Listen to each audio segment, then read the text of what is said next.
सुबह स्टार्टअप और कंपनी ने अपने क्वार्टर फोर के रिजल्ट्स अनाउंस कर दिए और आज मैंने आप लोगों के साथ कई सारी अलग अलग कंपनीज के रिजल्ट्स डिस्कस करे हैं। प्लीज चैनल पर जरूर जाकर के देखना, बहुत से वीडियोस आपको मिल जाएंगे।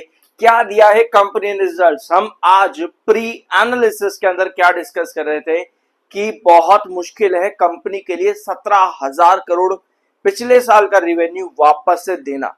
सॉरी, इसको करेक्ट करते एक बार। यस, 17,000 करोड़ पिछले साल का रिवेन्यू कंपनी का मार्च में था 17,095 करोड़ का। ये नंबर वापस लाना बहुत मुश्किल होगा। इसके पीछे रीजन ये था कि दिसंबर क्वार्टर कंपनी ने एक बड़ा डिक्लाइन दिया था, यानी कंपनी लगातार डिक्लाइनिंग फेज पर चल रही थी।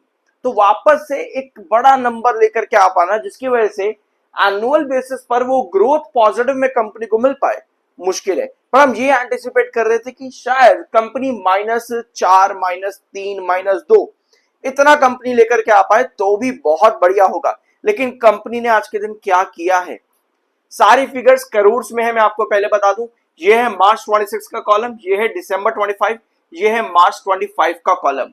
रेवेन्यू फ्रॉम ऑपरेशंस कंपनी का है 14,900 करोड़ का, पिछले साल था 17,095 करोड़ का। यानी कि कंपनी का जो रेवेन्यू है ईयर ऑन ईयर बेसिस पर गिरा है, तो डेफिनेटली जो ग्रोथ परसेंटेज है वो नेगेटिव में जाएगा। और कंपनी ने लगभग अगर आप इसको कैलकुलेट करोगे तो ऑलमोस्ट 12% के आसपास नेगेटिव ग्रोथ दिया है कंपनी ने इस बार मार्च क्वार्टर के अंदर।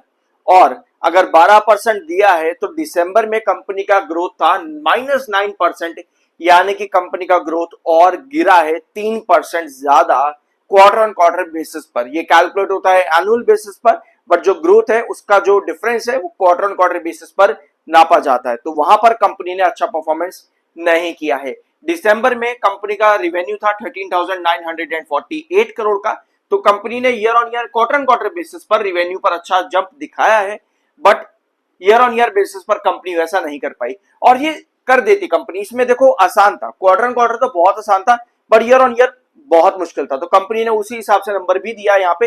लेकिन मैंने आप लोगों के साथ नुवामा इक्विटीज रिसर्च का मैंने आप लोगों के साथ ओपिनियन प्रीव्यू क्वार्टरली रिजल्ट्स का शेयर किया था आज लगभग 1 बजे के आसपास, और उनका जो ओपिनियन था वो भैया 18,000 करोड़ पर था। सीरियसली पता नहीं कैसे उन्होंने दिया 18,000 करोड़ रिवेन्यू कंपनी दे देगी मार्च क्वार्टर में, उसके आसपास भी नहीं है कंपनी। तो बहुत ही खराब ओपिनियन यहां पर दिया था नुवामा इक्विटीज ने, उसके आसपास भी नहीं है कंपनी। तो टोटल इनकम कंपनी की हो जाती है 15,455 करोड़, दिसंबर में थी 14,269 करोड़, पिछले साल मार्च में 17,446 करोड़ का कंपनी का टोटल इनकम था। तो क्वार्टर ऑन क्वार्टर इनकम बढ़ी है, but year on year company की इनकम जो है वो गिरी है। टोटल एक्सपेंसेस यानी कि खर्चे 14,876 करोड़, दिसंबर में थे 13,465 करोड़, पिछले साल मार्च 16,179 करोड़। तो हो सकता है कि यहां पर प्रॉफिट्स पर कंपनी अच्छा कर पाए, क्योंकि इस बार एक्सपेंसेस थोड़े से कम है, थोड़े से एक्सपेंसेस यहां पर कम है पिछले साल से अगर आप कंपेयर करोगे, तो शायद कंपनी यहां पर प्रॉफिट्स पर कुछ अच्छा कर सकती है। टाटा पावर लिमिटेड आज के दिन, सो प्रॉफिट बिफोर टैक्सेस, वैसे यहाँ 3 जगह मेंशन है, बट वो अलग अलग तरीके से होता है प्रॉफिट बिफोर टैक्सेस यहाँ पे। सो हम एक बार यहां पर देख लेते हैं कंपनी का प्रॉफिट बिफोर टैक्सेस। ये आया है 1891 करोड़।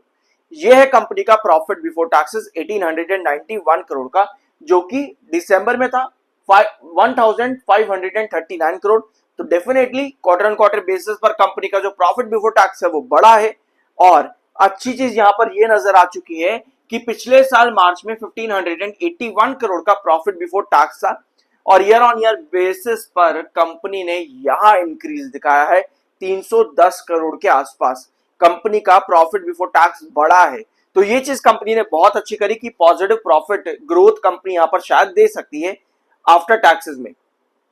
ऑलराइट, सो बाकी देखो कंपनी के यहाँ पर टैक्स वगैरह भी कटे हैं, तो net profit for the period यहां पर एक बार देख लेते हैं। सो ये रहा net profit for the period 1415 crore का है मार्च के अंदर, पिछले साल मार्च में था 1306 करोड़।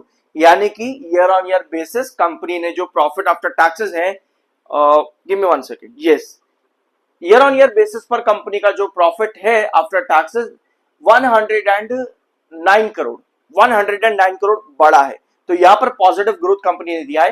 दिसंबर में था 1194 करोड़। तो quarter on quarter and year on year basis company के जो प्रॉफिट्स हैं वो बढ़ चुके हैं और लगभग 8% के आसपास, यस ऑलमोस्ट 8%, अगर आप इसको कैलकुलेट करोगे ईयर ऑन ईयर, इतना ग्रोथ कंपनी ने दिया है अपने प्रॉफिट्स के अंदर। और आपका यहाँ पे कंपनी ने बहुत बढ़िया काम कर दिया है, क्योंकि पिछले 2 क्वार्टर से लगातार कंपनी का जो प्रॉफिट ग्रोथ परसेंटेज है वो नेगेटिव में आ रहा था। तो इस बार कंपनी ने उसे पॉजिटिव दे दिया है, लगभग 8% का ग्रोथ है प्रॉफिट्स के अंदर। तो यहां पर कंपनी ने बढ़िया काम किया है। ऑल्दो रेवेन्यू ग्रोथ अच्छा नहीं है, उसकी एक्सपेक्टेशन भी थी, बट मार्केट एक्सपर्ट सीरियसली पता नहीं क्या ही दे रहे हैं। 18,000 करोड़ भाई कहां से देगी कंपनी 18?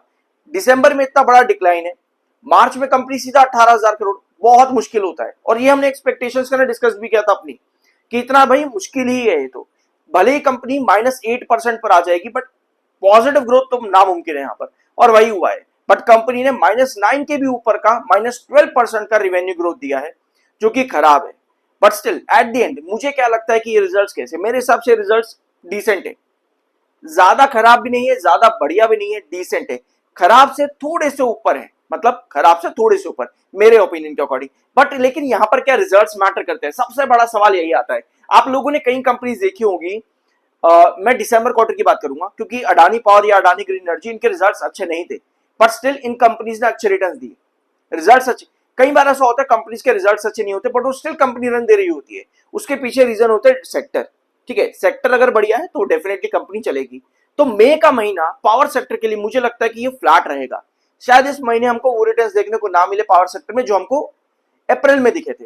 ये मैंने मई शुरू होने से पहले भी आप लोगों को कहा था ये बात। अब इसके पीछे देखो रीजन यही था कि जून और सितंबर, मार्केट एक्सपर्ट्स के जो ओपिनियन है वो ये कहते हैं कि जून से सितंबर जो है हमारा वो चलता है, क्या कहते हैं उसको, मॉनसून सीजन। तो वहां पर ज्यादा से ज्यादा एक्सपेक्टेशन है कि इनकी डिमांड कैपेसिटी बढ़ेगी। लेकिन इसके बीच में मई का महीना थोड़ा फीका यहां पर पड़ जाता है। तो मेरे हिसाब से तो मई का महीना शायद हमको थोड़ा सा फ्लैट देखने को मिले, पर उसके बाद में पॉसिबिलिटीज है कि कंपनी वापस से अच्छे रिटर्न्स देती देखने को मिल सकती है। ओ आई होप कि ये पॉइंट आप लोग को यहां पर समझ में आया होगा। इसके अलावा कंपनी ने डिविडेंड भी दिया है 2.5 रुपीज 2.50 पैसे, ₹2.50 पर शेयर के हिसाब से कंपनी ने डिविडेंड अनाउंस किया है। और डिविडेंड की जो रिकॉर्ड डेट्स है, मतलब कि आपके पास जिस टाइम पर शेयर होने चाहिए, वो है 23 जून। 23 जून तक अगर आपके पास आपके डीमैट अकाउंट में स्टॉक्स है तो आप डिविडेंड के लिए एलिजिबल होगे, ये कंपनी ने यहां पर मेंशन किया हुआ है। इसके अलावा 20 जुलाई कंपनी की एजीएम डेट है, जिसमें 20 जुलाई नहीं, give me 1 second, yes 7th of July, हाँ 7th ऑफ जुलाई कंपनी की एजीएम डेट है। ये डेट्स कंपनी ने कुछ यहां पर मेंशन करी है, आप चाहो तो इसको रीड कर लेना। पैरा 2 एंड पैरा 3 ₹2.5 पर शेयर के हिसाब से कंपनी ने डिविडेंड दिया है। एक बार ना फाइनेंशियल ईयर बेसिस पर भी समझ लेते हैं कंपनी ने क्या काम किया है, ठीक है। सब्सक्राइब कर दिया करो अगर आप पहली बार आए हो तो चैनल पर। ये रहा कंपनी का फाइनेंशियल ईयर का रिजल्ट, ये है मार्च 26 और ये है मार्च 25। तो इस बार मार्च 26 में कंपनी का रिवेन्यू है 62,428 करोड़ का। पिछले साल मार्च 25 में 65,478 करोड़ का कंपनी का रिवेन्यू फ्रॉम ऑपरेशंस था, ठीक है। मतलब फाइनेंशियल ईयर बेसिस पर भी कंपनी का जो ग्रोथ है वो नेगेटिव में है। और अगर हम फाइनेंशियल ईयर 25 में कंपनी का ग्रोथ देखेंगे, यस यहां पर कंपनी का ग्रोथ पॉजिटिव था 6.56%, यानी कि इस वाले फाइनेंशियल ईयर में कंपनी का ग्रोथ जो है वो माइनस में आ जाता है फाइनेंशियल ईयर बेसिस पर। तो फाइनेंशियल ईयर बेसिस पर पहला सेगमेंट कंपनी का खराब है। नेक्स्ट और आखिरी सेगमेंट हम यहां पर देख लेते हैं, प्रॉफिट आफ्टर टैक्सेस और प्रॉफिट फॉर द पीरियड। तो प्रॉफिट फॉर द पीरियड ये रहा आपका, यस ये रहा कंपनी का profit for the period 5,117 crore, जो कि मार्च 25 में था 4,775 करोड़ का। यानी कि profit for the period company का बड़ा है। यहां पर कंपनी ने पॉजिटिव ग्रोथ दिया है फाइनेंशियल ईयर 26 में। तो कितना ग्रोथ कंपनी का बन जाएगा ऐसे में, एक बार इसको देख लेते हैं। और मार्च 25 में कंपनी का कितना ग्रोथ था, ऑलराइट, मार्च 25 में कंपनी का 8% का ग्रोथ था। और ईपीएस इन रुपीज यहां पे मेंशन है, हाँ ईपीएस इन रुपीज कंपनी का जो है वो गिर गया है इस बार 12.43 से कंपनी का ईपीएस इन रुपीज मार्च 26 के अकॉर्डिंग 11.88 पर आया है। और जो ग्रोथ परसेंटेज है इन प्रॉफिट्स वो 8% था मार्च 25 में, बट शायद इस बार कंपनी का इतना नहीं बनेगा, शायद इस बार इतना नहीं बनेगा या फिर बन भी जाएगा। मेरे ख्याल से लगभग 8% के आसपास ही है। आप इसको एक बार कैलकुलेट कर लेना, मेरे ख्याल से ये 8% का ही ग्रोथ लगभग है। आप प्लीज इसको कैलकुलेट करना। सो अगर 8% का ग्रोथ है तो आई बिलीव कि कंपनी ने फाइनेंशियल ईयर बेसिस पर अच्छा रिजल्ट दिया है, बट क्वार्टर बेसिस पर रिजल्ट अच्छा नहीं है, बल्कि थोड़ा खराब से थोड़ा सा ठीक ही है, खराब से थोड़ा सा जस्ट ऊपर आप यहां पर कह सकते हो।